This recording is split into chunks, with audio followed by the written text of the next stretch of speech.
Hello everyone, मैं हूं प्रद्युमन सिंह और आप देख रहे हैं हमारा यूट्यूब चैनल HDIC अक्टा। तो आज का जो वीडियो है वो है क्लास 11th के मैथ के लिए। और पिछला वीडियो हमने बनाया था एक्सरसाइज 1.1 यानी कि समूचे का। तो अगर आपने वो वीडियो नहीं देखा है तो सबसे पहले डिस्क्रिप्शन बॉक्स में जाएं आप और पहले वो वीडियो देखें और फिर ये वीडियो आपको अच्छे से समझ में आएगा। तो चलिए शुरू करने से पहले मैं बता दूं कि अगर आप इस चैनल पर नए आए हैं तो चैनल को सब्सक्राइब करिए, लाइक करिए और वीडियो अच्छा लगता है तो शेयर करिए। चलिए आगे बढ़ते हैं। एक और इम्पोर्टेंट आपको लिए संदेश है कि अगर आप क्लास 9th और 11th में एडमिशन नहीं कराए हैं अब तक तो रजिस्ट्रेशन के लिए बहुत कम डे बच गए हैं, आप रजिस्ट्रेशन करा लें। और वीडियो की स्टार्ट करते हैं। तो आज का वीडियो हमारा समूचे का सेशन 2 है, ध्यान से देखें और समझें उसको।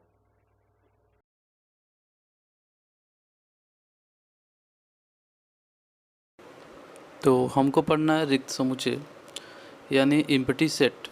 यहाँ पे आपको समुच्चय ए दिया है जहाँ x सच दैट x किसी संख्या की कक्षा 11 में अध्ययनरत एक विद्यार्थी है। यानी यहाँ पर जो x है कक्षा 11 में पढ़ने वाले विद्यार्थियों में से कोई भी हो सकता है। तो आपको पता है कि कक्षा 11 में बहुत सारे विद्यार्थी हैं और उनकी संख्या जो है सीमित है। तो जब संख्या सीमित होगी तो रिक्त समुच्चय नहीं होगा। फिर से मैं बता दूं कि अगर किसी भी समुच्चय में उसमें जो उसके अवयव हैं वो अगर सीमित हैं तो वहाँ पे रिक्त समुच्चय नहीं होगा। तो चलिए आगे बात करें। अब समुच्चय बी दिया हुआ है। तो समुच्चय बी कह रहा है x सच दैट x वर्तमान में कक्षा 10 और 11 दोनों में अध्ययनरत विद्यार्थी है। तो आपको पता है कि ऐसा विद्यार्थी नहीं हो सकता है जो 10 में भी हो और 11 में भी हो। तो यहाँ पे जो समुच्चय बी है वो क्या हो जाएगा, रिक्त समुच्चय होगा।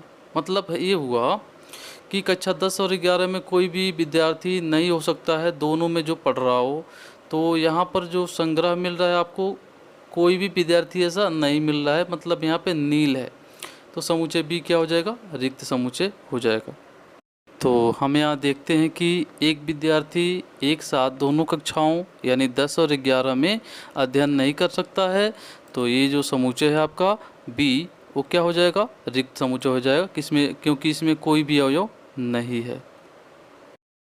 तो इसकी परिभाषा क्या बनी, एक समुच्चय जिसमें एक भी अवयव नहीं होता है वो रिक्त समुच्चय या शून्य समुच्चय कहलाता है। जिसमें क्या हो, एक भी अवयव नहीं हो। इस परिभाषा के अनुसार बी एक रिक्त समुच्चय है जबकि एक रिक्त समुच्चय नहीं है, क्योंकि ए में अवयव हैं। 11 में जो विद्यार्थी पढ़ रहे हैं वो ए में हैं और उनकी संख्या भी क्या है, निश्चित है। ठीक है, तो ए रिक्त समुच्चय नहीं होगा तो इसको हम क्या लिख सकते हैं, अरिक्त समुच्चय भी लिख सकते हैं। रिक्त समुच्चय को हम 0 को ऐसे कट करके यानी फाई से, ठीक है, फाई से या फिर मझोले कोष्ठक बना के उसको खाली छोड़ देंगे तो रिक्त समुच्चय का प्रस्तुत करेगा, रिक्त समुच्चय को प्रेजेंट करेगा। ठीक है, अब आपको यहाँ ध्यान देना है कि अगर फाई को हम मझोले ब्रैकेट में रख दें तो ये रिक्त समुच्चय को नहीं प्रेजेंट करेगा, यह ध्यान देना आपको।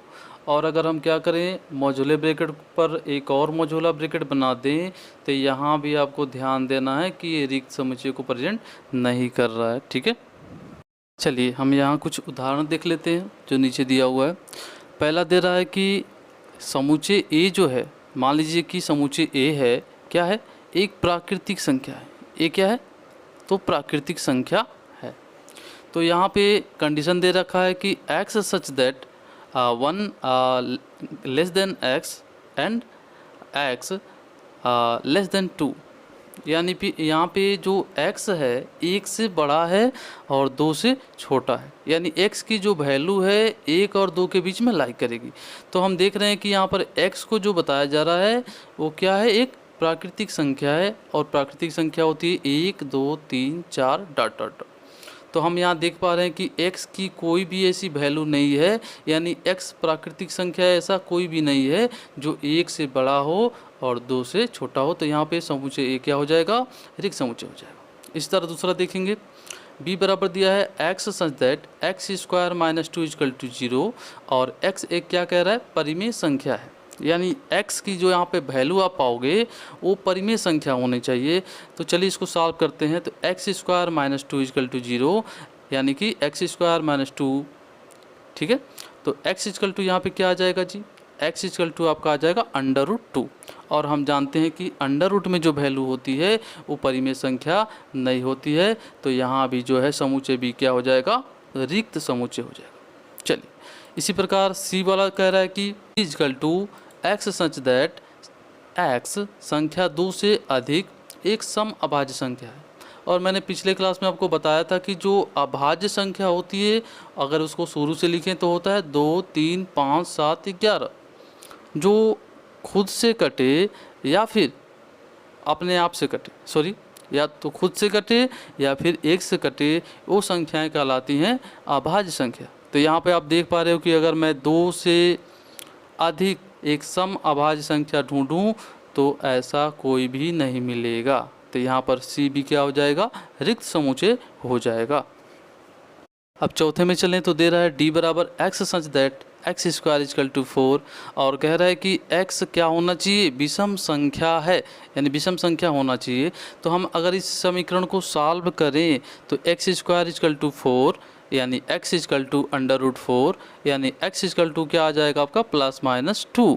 तो यहाँ पे आप देख रहे हैं जो इस समीकरण का हल है यानी x की जो वैल्यू है वो आ रहा है प्लस माइनस का 2 और 2 क्या है, सम संख्या है, यानी यहाँ भी जो x का वैल्यू मिलेगा वो क्या होगा, विषम नहीं होगा। सम आ रहा है आप देख पा रहे हैं, तो विषम नहीं होगा तो यह भी समूचे क्या हो गया, तो रिक्त समूचे हो गया, यानी डी क्या हो गया, रिक्त समुच्चय हो गया।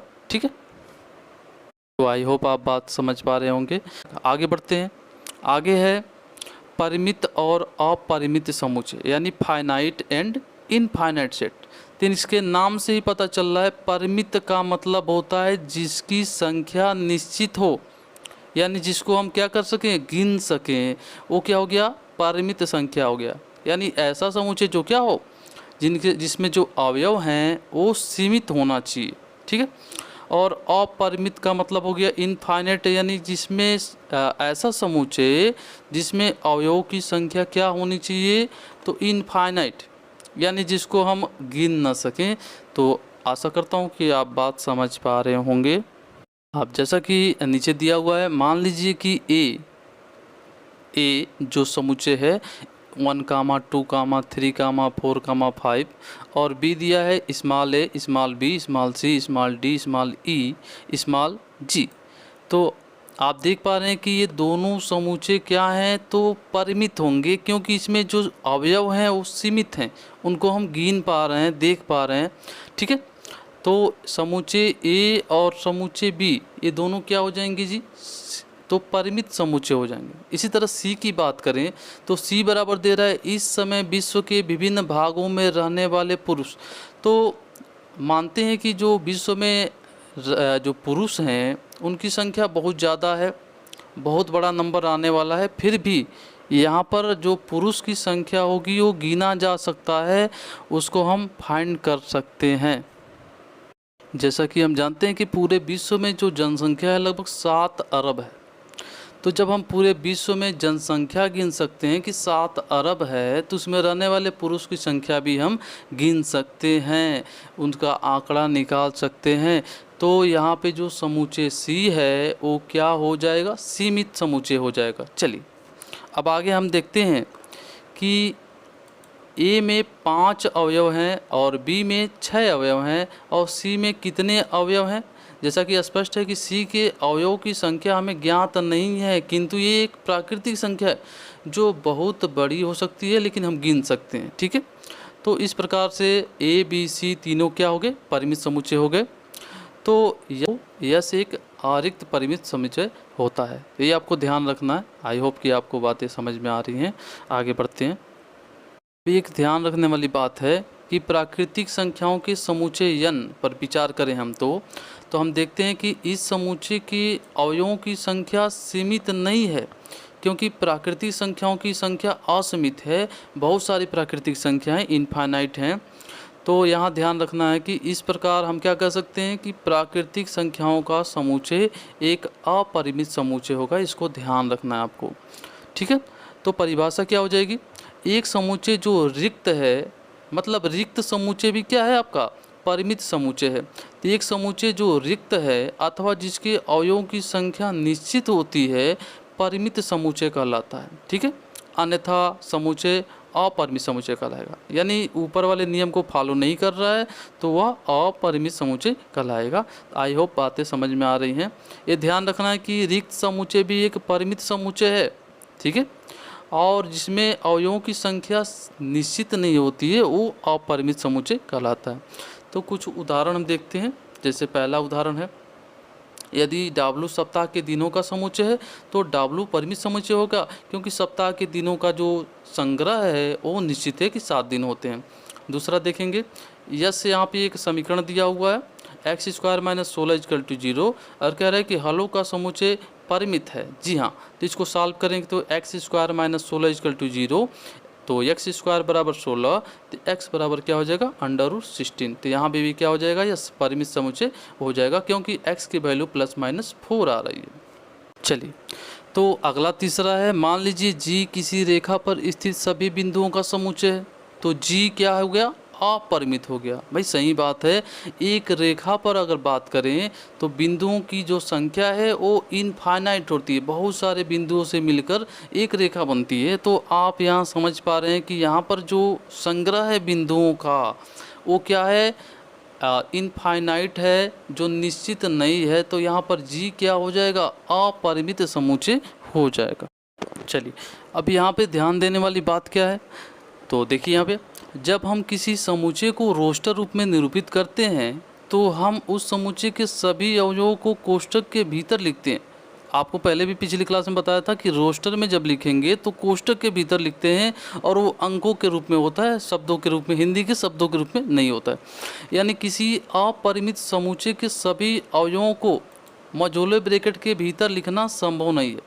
अब चूँकि आप जानते हैं कि अपरिमित समुच्चय जब हो जाएगा तो उसमें बहुत सारे अवयव होंगे और हम मझोले कोष्ठक में उसको लिख नहीं पाएंगे, संभव नहीं है। तो लिखेंगे कैसे, हम क्या करेंगे, जो भी अपरिमित समुच्चय आपको दिया जाएगा और उसको आप रोस्टर के रूप में अगर प्रकट करना है उसको, तो क्या करेंगे, हम सबसे पहले क्या करेंगे, तो उसके लिए देखिए इसमें दे रहा है कि किसी अपरिमित समुच्चय को रोस्टर के रूप में प्रकट करने के लिए उसके कम से कम इतने अवयव को लिखते हैं जिससे उस समुच्चय की संरचना स्पष्ट हो सके।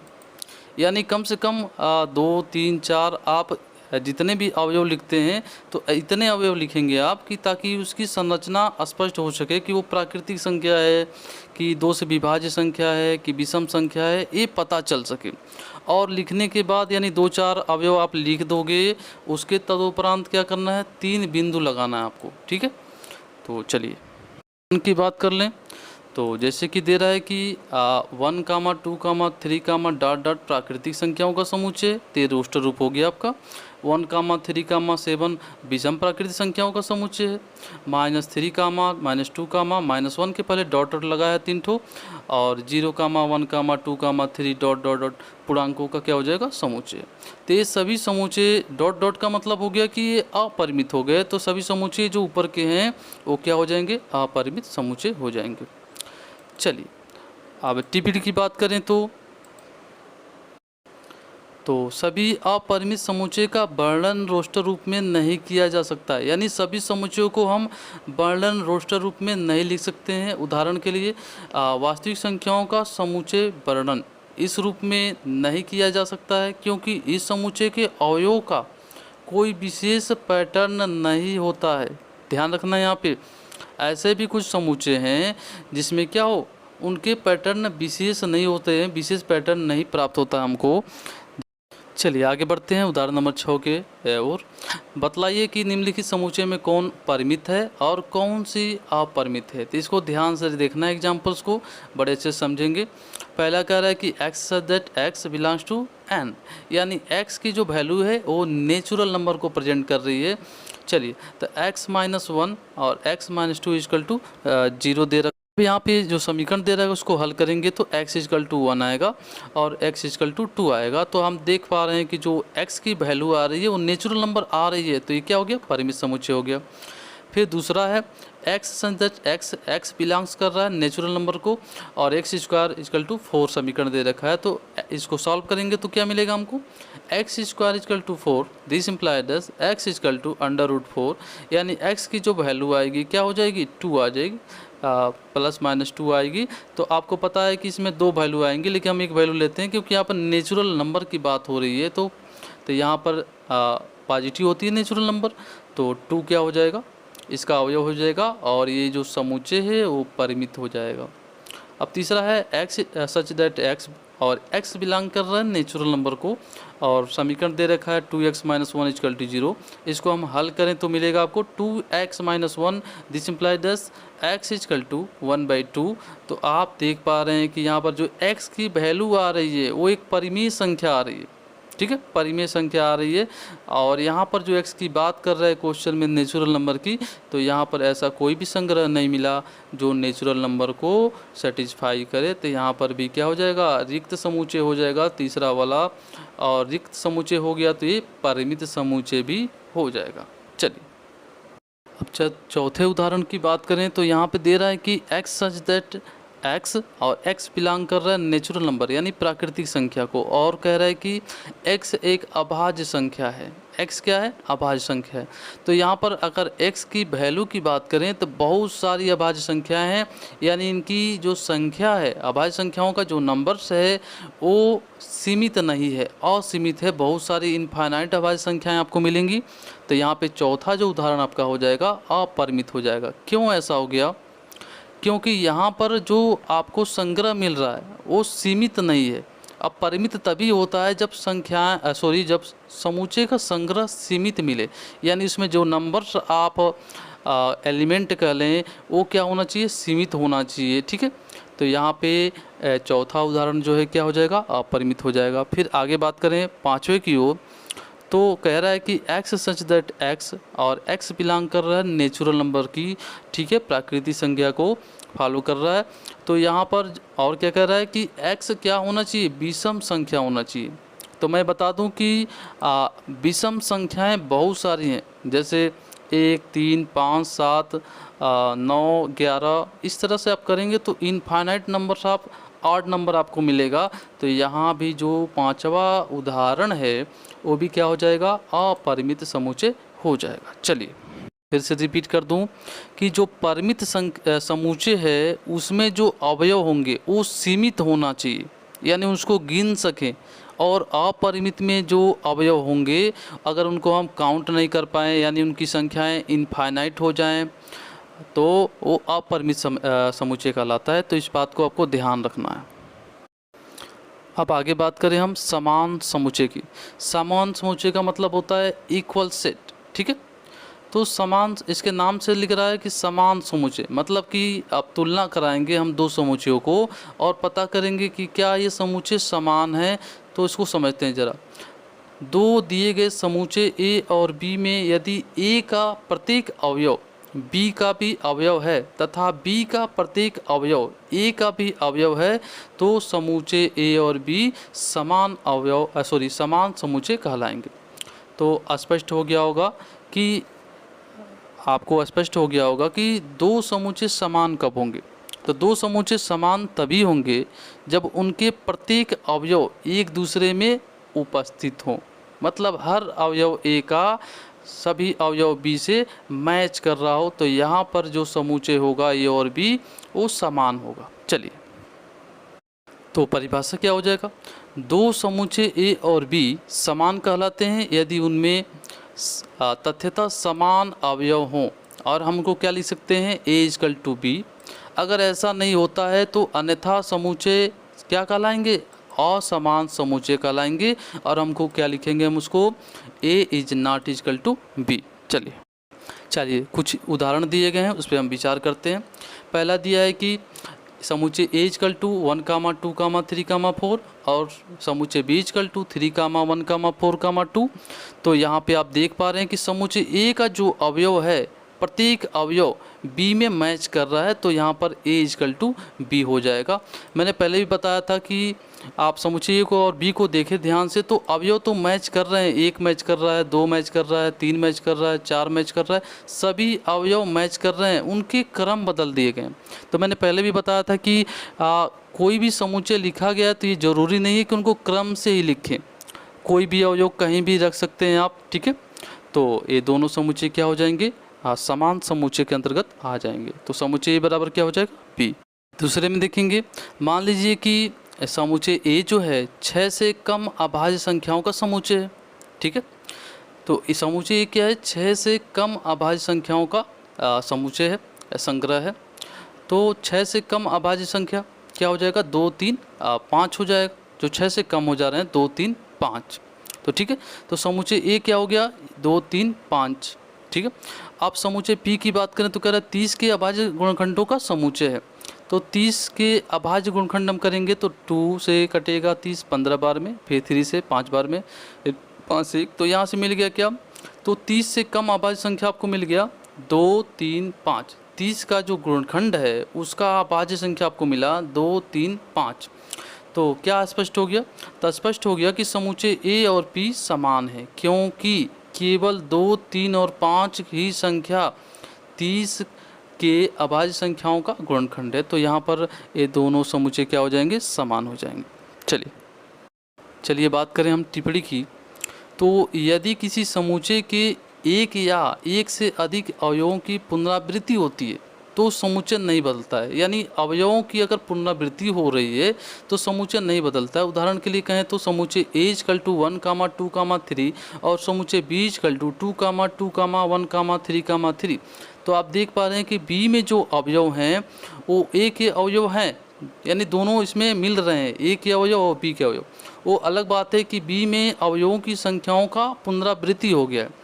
तो यहाँ भी समुच्चय ए और बी समान होंगे, ये ध्यान रखना आपको, अवयवों की पुनरावृत्ति से कोई फर्क नहीं पड़ने वाला है, ठीक है।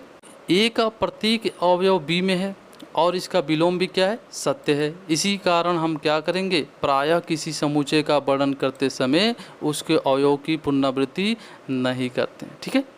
तो आई होप बातें समझ में आ रही होंगी। अब हम उदाहरण 7 की बात करें, इसको ध्यान से समझिएगा। यहाँ दिया हुआ है कि समान समुच्चयों के युग्म छांटिए, यदि ऐसा युग्म कोई है तो कारण भी बताइए। अब यहाँ दिया हुआ है ए इक्वल टू 0। अब ए के बारे में देखेंगे ज़रा, तो ए क्या दिया है, तो 0 दिया हुआ। बी को देखेंगे ध्यान से, तो बी क्या दिया है, यहाँ पे कह रहा है कि x की जो वैल्यू है 15 से बड़ा होना चाहिए और x की जो वैल्यू है 5 से छोटा होना चाहिए। क्या कह रहे हैं यहाँ पे, यानी 15 से बड़ा होना चाहिए और 5 से छोटा होना चाहिए। तो ध्यान दीजिएगा, यहाँ पे कोई भी अवयव आपको मिलने वाला नहीं है, क्योंकि ऐसी कोई संख्या नहीं है जो 5 से छोटी हो और 15 से बड़ी हो। कोई भी यहाँ पर संख्या नहीं मिलेगा। इसका मतलब बी क्या है, रिक्त समुच्चय दिया हुआ है, तो बी इक्वल टू 5 वो कट कर देंगे। और सी बराबर देखेंगे, यहाँ पर दे रहा है कि x माइनस 5 इक्वल टू 0, तो इसको यहाँ से x का मान निकालें तो x इक्वल टू 5 आएगा। तो सी का मान क्या हो गया, तो मझोले ब्रैकेट में 5 हो जाएगा। और डी को सॉल्व करें तो x such that x square equal to 25, तो x इक्वल टू √25, यानी x इक्वल टू क्या हो जाएगा, प्लस माइनस 5। तो डी का मान क्या हो जाएगा, मझोले ब्रैकेट में -5, 5। इसी तरह ई को हल करें तो x समीकरण x square minus 2x minus 15 equal to 0 का एक धन पूर्णांक मूल है। तो इसको सॉल्व करेंगे तो x square minus 5x plus 3x minus 15 equal to 0। तो इसको सॉल्व करेंगे तो क्या हो जाएगा, x का मान लें तो x माइनस 5 बचेगा, प्लस 3 का मान लें तो x माइनस 5 बचेगा। तो x minus 5 x plus 3 equal to 0। तो यहाँ से x की वैल्यू आएगी x इक्वल टू 5 और x इक्वल टू माइनस का 3। लेकिन सवाल में क्या कह रहा है, सवाल में देखेंगे, सवाल में कह रहा है कि एक धन पूर्णांक मूल है। तो यहाँ पर जो x की वैल्यू है माइनस का 3 वो क्या हो जाएगा, अग्रा हो जाएगा। तो हमारा यहाँ पर e का क्या मान मिलेगा, तो e इक्वल टू हम लिखेंगे ब्रैकेट में 5, क्योंकि ऋण वाला नहीं लेना है, धन पूर्णांक लेना है। तो इस प्रकार आपने देखा कि ए बी सी डी का मान क्या निकला, हमने रोस्टर में लिख दिया इसको। तो आप इसको मैच कराते हैं, तो सी जो है मैच कर रहा है ई से, ठीक है। तो सी बराबर ई हो जाएगा, क्योंकि दोनों के अवयव मैच कर रहे हैं, ठीक है। समान समुच्चयों के में छाड़ने के लिए बोला था, तो सी बराबर क्या हो जाएगा यहाँ से 5, सी बराबर ई हो जाएगा, क्योंकि दोनों के अवयव सेम है, 5 हैं, ठीक है। अब यहाँ पे ध्यान देना है, ये नहीं देखना है कितने अवयव हैं, नहीं नहीं, ये नहीं देखना आपको देखना है कि जो अवयव है वो उसकी वैल्यू सेम होना चाहिए। नहीं तो यहाँ पर देखा जाता तो ए में जो अवयव हैं उनकी संख्या 1 है, ठीक है, तो सी से मैच कर जाता, लेकिन ऐसा नहीं है, डी ई से भी मैच कर जाता, ऐसा नहीं है। आपको देखना ये है कि अवयव जो है वो समान होना चाहिए, उनकी संख्या समान नहीं होना चाहिए। इसी प्रकार 8वें उदाहरण को देखें, कह रहा है कि निम्नलिखित समुच्चय युग्मों में से कौन सा समान है, अपने उत्तर का औचित्य बताइए, ठीक है। तो पहला कह रहा है कि एक्स शब्द एलाऊ, एक्स शब्द allow, A double L O Y के अक्षरों का समुच्चय है, तथा बी शब्द लोयल यानी L O Y A L के अक्षरों का समुच्चय है। तो एक्स का मान क्या हो जाएगा ए एल ओ वाई, और बी का मान क्या हो जाएगा एल ओ वाई ए। तो हमने इसको लिख दिया। ध्यान कैसे लिखते हैं, ध्यान देना है, कोई भी अवयव रिपीट नहीं होना चाहिए, 2 बार नहीं आना चाहिए। तो दोनों को मिलाया जाए अगर, तो ए मैच कर रहा है, एल मैच कर रहा है, ओ मैच कर रहा है, वाई मैच कर रहा है, यानी सभी अवयव मैच कर रहे हैं। तो यहाँ पर समुच्चय एक्स समुच्चय बी से क्या हो जाएगा, समान हो जाएगा। तो लिखेंगे एक्स इक्वल टू बी। चलिए अब हमें ध्यान देना है कि दूसरे में, तो यहाँ दे रहा है कि A equal to N such that N belongs to Z, यानी पूर्णांक, जेड का मतलब होता है पूर्णांक, तो एन जो है पूर्णांक है, ठीक है। तो और क्या दे रहा है कि N square less than R equal to 4 होना चाहिए। तो हम क्या लिखेंगे N square less than R equal to 4। अब यहाँ ध्यान रखना है कि जो एन है एन स्क्वायर है, यानी एन स्क्वायर का जो मान आना चाहिए 4 से छोटा आना चाहिए या 4 से बराबर आना चाहिए। तो हमें ढूंढना है कि कौन कौन सी संख्याएं हैं जिनको हम वर्ग करें और वो 4 से छोटा आए या 4 के बराबर आए। तो हमको मिलेगा 0, 1, 2, और इसके साथ साथ माइनस के टर्म में भी मिलेंगे, क्योंकि -1 को आप हल करोगे तो वर्ग करोगे तो 1 आएगा जो कि 4 से छोटा है, ठीक है। -2 को आप हल करोगे तो -2 का वर्ग करोगे तो आपको मिलेगा 4, जो भी क्या है पॉजिटिव में आ रहा है, मतलब 4 के बराबर है, ठीक है। तो हम जानते हैं कि यहाँ पे जो n है वो पूर्णांक है, तो हमारा a क्या हो जाएगा, तो a हो जाएगा a इक्वल टू मझोले ब्रैकेट में -2 कामा -1 कामा 0 कामा 1 कामा 2। चलिए अब बात कर लेते हैं b हल करेंगे तो क्या हो जाएगा x square -3x plus 2 equal to 0, यानी कि x -2x minus x plus 2 equal to 0, यानी x यहाँ से निकलेगा तो x -2 बचेगा, ठीक है। यहाँ से -1 कामन लेंगे तो x -2 इक्वल टू 0, तो यहाँ से निकलेगा x -2 और x -1 इक्वल टू 0, यानी x की वैल्यू क्या हो जाएगी प्लस का 2 कामा 1, यानी b समुच्चय है उसको हम क्या लिखेंगे b इक्वल टू 2 कामा 1, ठीक है। तो आप देख पा रहे हैं कि a और b बराबर नहीं है, तो आप क्या लिखेंगे a is not equal to b। I hope कि आप मेरी बात को समझ रहे हैं। चलिए आगे बढ़ते हैं प्रश्नावली 1.2 की तरफ। पहला कह रहा है निम्नलिखित में से कौन से रिक्त समुच्चय के उदाहरण हैं, तो ध्यान से पढ़ना है और उनके आंसर देना है। पहला कह रहा है कि 2 से भाज्य विषम प्राकृतिक संख्याओं का समुच्चय। तो आप ये बताइए कि क्या कोई भी ऐसा विषम प्राकृतिक संख्या है जो 2 से कट जाए। तो यार यहाँ बात आ रहा है यहाँ पे विषम शब्द जो है कि यहाँ पर इसको रिक्त समुच्चय की तरफ भेज रहा है, ठीक है। विषम संख्याएं 2 से कटती ही नहीं है, तो यहाँ पे क्या हो जाएगा रिक्त समुच्चय हो जाएगा, ठीक है। तो दूसरा हो जाएगा सम अभाज्य संख्याओं का समुच्चय। भाई सम भी हो और अभाज्य संख्याओं का समुच्चय, ठीक है। तो यहाँ पे मैंने बताया था कि अभाज्य संख्या क्या होती हैं 2, 3, 5, 7 होती हैं। तो सम अभाज्य संख्या की बात करें तो यहाँ पर केवल एक अवयव मिलेगा आपको, तो वो है 2, ठीक है। तो रिक्त समुच्चय ये नहीं होगा क्योंकि एक अवयव यहाँ पे मिल रहा है।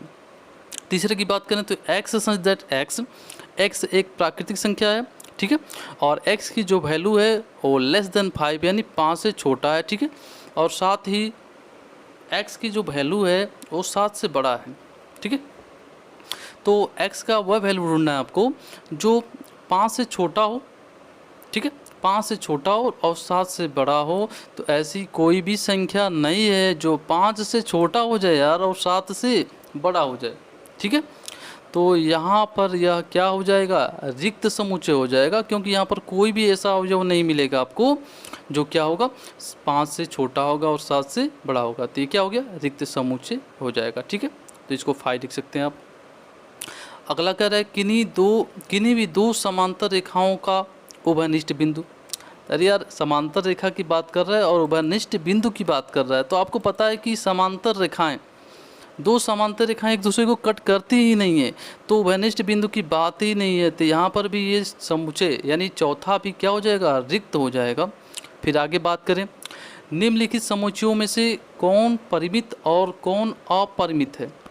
तो मैंने बताया था आपको कि परिमित और अपरिमित निकालने के लिए सबसे आसान तरीका क्या है, हमें देखा ये है कि हमें देख लेना है जो भी गिवन समुच्चय है उसमें जो अवयव हैं वो सीमित हैं कि असीमित है, यानी फाइनाइट है कि इनफाइनाइट है, उनको गिना जा सकता है कि नहीं गिना जा सकता।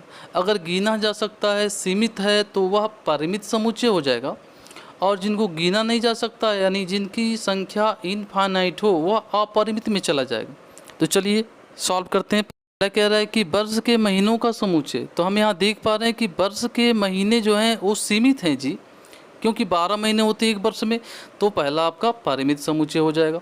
दूसरा कह रहा है कि 1,2,3, तो आप देख पा रहे हैं कि 1,2,3 डॉट डॉट लगाया है, मतलब ये इनफाइनाइट तक गया हुआ है और ये नेचुरल नंबर को प्रेजेंट कर रहा है, तो क्या हो जाएगा, अपरिमित हो जाएगा। ठीक है, फिर अगला है आपका 1,2,3 डॉट डॉट 99, 100। तो आप यहाँ पे देख पा रहे हैं कि डॉट डॉट के बाद इसकी संख्या सीमित कर दिया है, यानी 1 से 100 के बीच में संख्याएं हैं, तो ये परिमित हो जाएंगी, क्योंकि यहाँ पर नंबर्स ऑफ जो एलिमेंट हैं, तत्वों की जो संख्या है वो सीमित है, तो ये परिमित हो जाएगा। चौथा कह रहा है कि 100 से बड़े धन पूर्णांकों का समुच्चय, तो 100 से बड़े बहुत सारे धन पूर्णांक होंगे, तो यह समुच्चय आपका अपरिमित हो जाएगा, क्योंकि यहाँ पर अवयवों की संख्या सीमित नहीं है।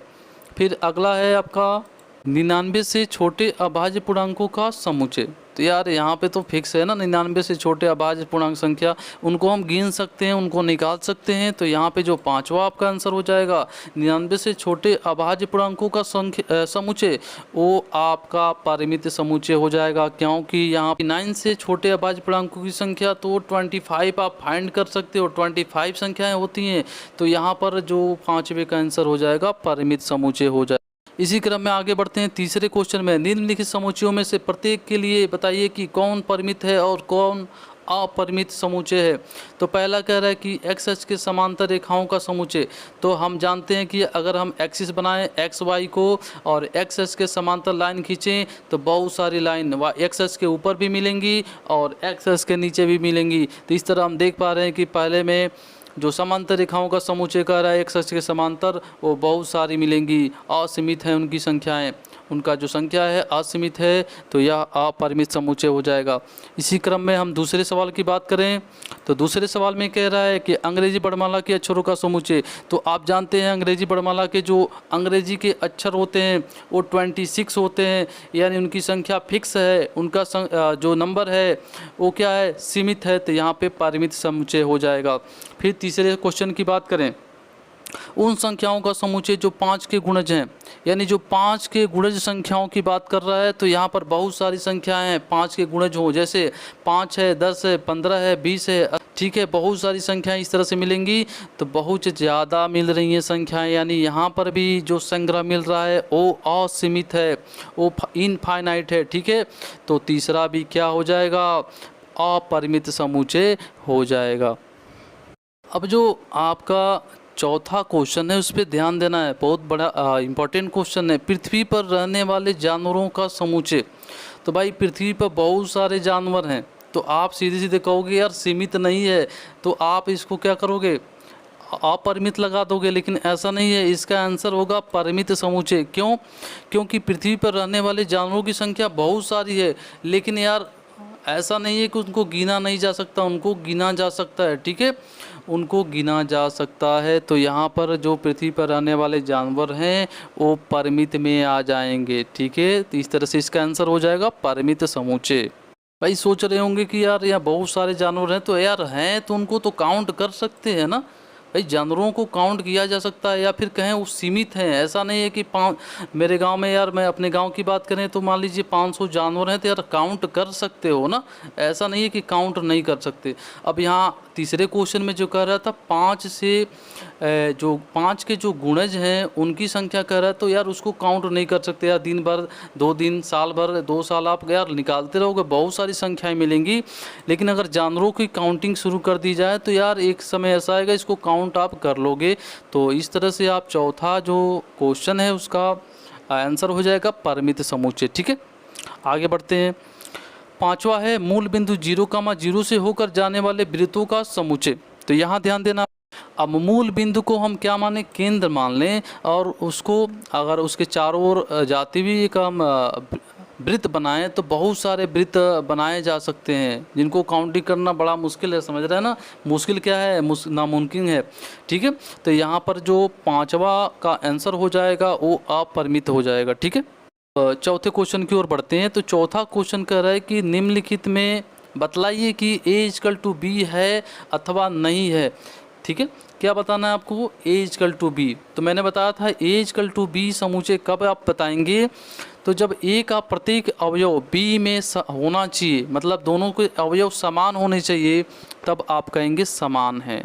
ठीक है, तो चलिए पहले क्वेश्चन की तरफ बढ़ते हैं। पहला क्वेश्चन कह रहा है कि A=A, B, C, और B कह रहा है D, C, B, आप दोनों समूचे में देख पा रहे हैं कि हर एक अवयव मिल रहा है, भले उसका क्रम बदला हुआ है। ठीक है, तो यहाँ पर पहले क्वेश्चन का आंसर हो जाएगा A=B। फिर दूसरा देखिए, A=4, 8, 12, 16 और B=8, 4, 16, 18। तो आप यहाँ देख रहे हैं कि 4 मैच कर रहा है, 8 मैच कर रहा है, 16 भी मैच कर रहा है। लेकिन यहाँ पर 2 ऐसे अवयव हैं दोनों में जो मैच नहीं कर रहे हैं। 12 बी में मैच नहीं कर रहा है, 18 ए में मैच नहीं कर रहा है। तो यहाँ पर जब मैचिंग नहीं हो रही है तो A=B हो जाएगा। ठीक है, तीसरे में कह रहा है कि A=2, 2, 4, 6, 8, 10 और B=X सच दैट X, और X क्या है, सम धन पूर्णांक है, और X का कंडीशन दे रखा है, X का जो मान है 10 या 10 से बराबर होना चाहिए, 10 से छोटा होना चाहिए। ठीक है, तो बात करें B की, तो B को हम ऐसे लिखेंगे। अब इसका कंडीशन देखते हुए हम लिखेंगे, कह रहा है कि 10 से बराबर या 10 से छोटा होना चाहिए, और क्या होना चाहिए, तो सम धन पूर्णांक होना चाहिए। तो B बराबर क्या हो जाएगा, तो सम भी होना चाहिए और धन पूर्णांक होना चाहिए और 10 से बराबर या छोटा होना चाहिए। तो क्या क्या हो जाएगा, तो B बराबर हो जाएगा आपका 2, 4, 6, 8, 10। तो चलिए मैच कराते हैं। तो A का प्रत्येक अवयव B से मैच कर पर हो जाएगा A=B। चलिए अगले क्वेश्चन की ओर बढ़ते हैं।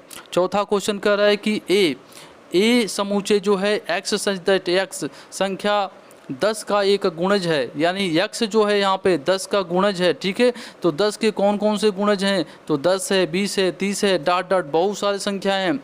और B की बात करें तो B कह रहा है कि 10 है, 15 है, 20 है, 25 है, 30 है, डॉट डॉट, यानी और भी आगे है। तो आप यहाँ पर देख पा रहे हैं कि जो A के अवयव हैं जी, जो A के अवयव हैं वो B से मैच नहीं कर रहे हैं। ठीक है जी, तो यहाँ पर चौथे का जो आंसर हो जाएगा A=B। क्यों ऐसा हो गया, क्योंकि 15 और 25 मैच नहीं कर रहे हैं। ठीक है जी, तो इस तरह से आगे भी अवयव मिलेंगे जो मैच नहीं करेंगे, तो हो जाएगा यहाँ पे A=B। चलिए अगला क्वेश्चन कर रहे हैं पांचवा, क्या निम्नलिखित समुच्चय युग्म समान है, अगर समान है तो कारण सहित बताइए। पहला कह रहा है A=2, 3 और B कह रहा है कि X और समीकरण दे रहा है x² + 5x + 6 = 0 का एक हल है। तो हम समीकरण को हल करें तो x² + 5x + 6 = 0, यानी x² प्लस हम 5x को तोड़ेंगे 2x + 3x + 6 = 0। यहाँ से x कॉमन लिया तो x + 2 हो जाएगा, यहाँ से +3 कॉमन लिया तो x + 2 = 0। तो यहाँ से कॉमन मिलेगा x + 2 तो बचेगा x + 3 = 0। इसको सॉल्व करें तो मिलेगा x = -2 और x = -3।